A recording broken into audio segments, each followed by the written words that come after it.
E aí, hoje a gente vai mergulhar num assunto que parece mágica, mas é pura lógica.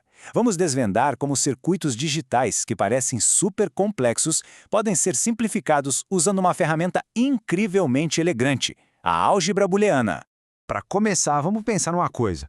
Como é que os computadores conseguem fazer milhões, até bilhões de cálculos por segundo? Parece bruxaria, né? Pois é, mas não é. A resposta é lógica, pura e simplesmente lógica. Mas não qualquer uma. É uma lógica que foi otimizada e simplificada ao máximo até o osso. E é exatamente isso que a gente vai ver na prática. Vamos começar com um desafio, um quebra-cabeça bem interessante. Imagina só, dois circuitos que, olhando assim, parecem totalmente diferentes um do outro, mas que no final das contas fazem exatamente a mesma coisa. Como isso é possível? Olha só, esse aqui é o nosso primeiro circuito. Ele tem 3 entradas que a gente vai chamar de A, B e C, beleza? A informação passa por 2 portas E, as famosas AND, e uma porta OR, a OR. A expressão que descreve o que ele faz é essa aí, A, E, B ou A, E, C. Traduzindo, a saída só vai ser ligada, ou seja, 1, se o A e o B estiverem ligados ou se o A e o C estiverem ligados. Faz sentido, né? E como a gente sabe que ele funciona exatamente assim? Tá aqui a prova dos 9, a tabela verdade. Ela é tipo o RG do circuito, não tem erro. Mostra o que acontece em cada combinação possível das entradas. Por exemplo, se A é 1, B é 0 e C é 1, o resultado final é 1. Essa tabela é a identidade dele, o seu DNA. Ok, ele funciona. Mas aí vem a pergunta de $1 milhão. A pergunta que todo engenheiro se faz. Dá para fazer a mesma coisa, só que melhor? De um jeito mais simples, mais eficiente, usando menos peças, gastando menos e, claro, sendo mais rápido?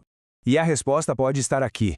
Dá uma olhada nesse segundo circuito, bem mais enxuto, né? Só uma porta OU e uma E.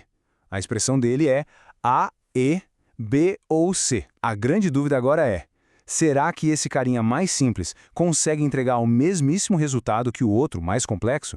Será que a tabela verdade deles bate? E a resposta é sim, bate perfeitamente. E é aqui que a mágica acontece. Os dois são o que a gente chama de logicamente equivalentes. A expressão grandona A é B ou A é C dá no mesmo que a pequenininha A é B ou C. Só que a segunda versão é muito melhor. Mais simples, mais barata e mais rápida. É só vantagem. Tá, mas como a gente prova isso sem ter que montar os dois circuitos e testar tudo? Imagina fazer isso para circuitos com milhares de portas. É aí que entra a nossa super ferramenta, a álgebra booleana. Isso aqui não é nenhum truque, é matemática pura. Sabe a propriedade distributiva, aquela que a gente aprende na escola? Tipo A vezes B mais C? É exatamente a mesma ideia, só que aplicada à lógica. As regras existem e a gente pode usá-las para simplificar tudo. E ó, para quem está aí estudando para a prova, fica a dica de ouro. É quase um macete visual. Olha para a expressão. Qual é a entrada que aparece nos dois termos? O A, certo? Então a gente coloca ele em evidência. O que sobra? O B ou C. Pronto. Agora é só redesenhar o circuito com essa nova lógica, bem mais limpa. É um atalho visual que se baseia numa regra matemática super sólida. Mas, no fim das contas, por que esse trabalho todo? Porque cada portinha lógica que a gente tira do caminho significa menos componentes físicos lá no chip. E isso muda tudo. Significa chips menores que custam menos para fabricar, que processam as coisas mais rápido e, de quebra, gastam menos bateria. É essa otimização, nesse nível minúsculo, que faz os nossos aparelhos serem o que são hoje. Ok, vamos sair um pouco da teoria e deixar a coisa mais concreta. Que tal a gente ver como esses princípios são usados para construir algo que faz contas, tipo uma calculadora bem básica? Para fazer um somador, primeiro a gente precisa lembrar das regras da soma em binário. É bem de boa. 0 mais 1 dá 1. Mas e 1 mais 1? Em binário, o resultado é 2, que se escreve como 10. Ou seja, o resultado da soma é 0 e vai 1. Esse é o pulo do gato. Qualquer circuito que some precisa dar conta dessas duas saídas, a soma em si e esse vai 1, o famoso carry. Agora, se a gente olhar só para a coluna da soma, olha o padrão. A saída só é 1 quando as entradas são diferentes. Isso te lembra alguma coisa?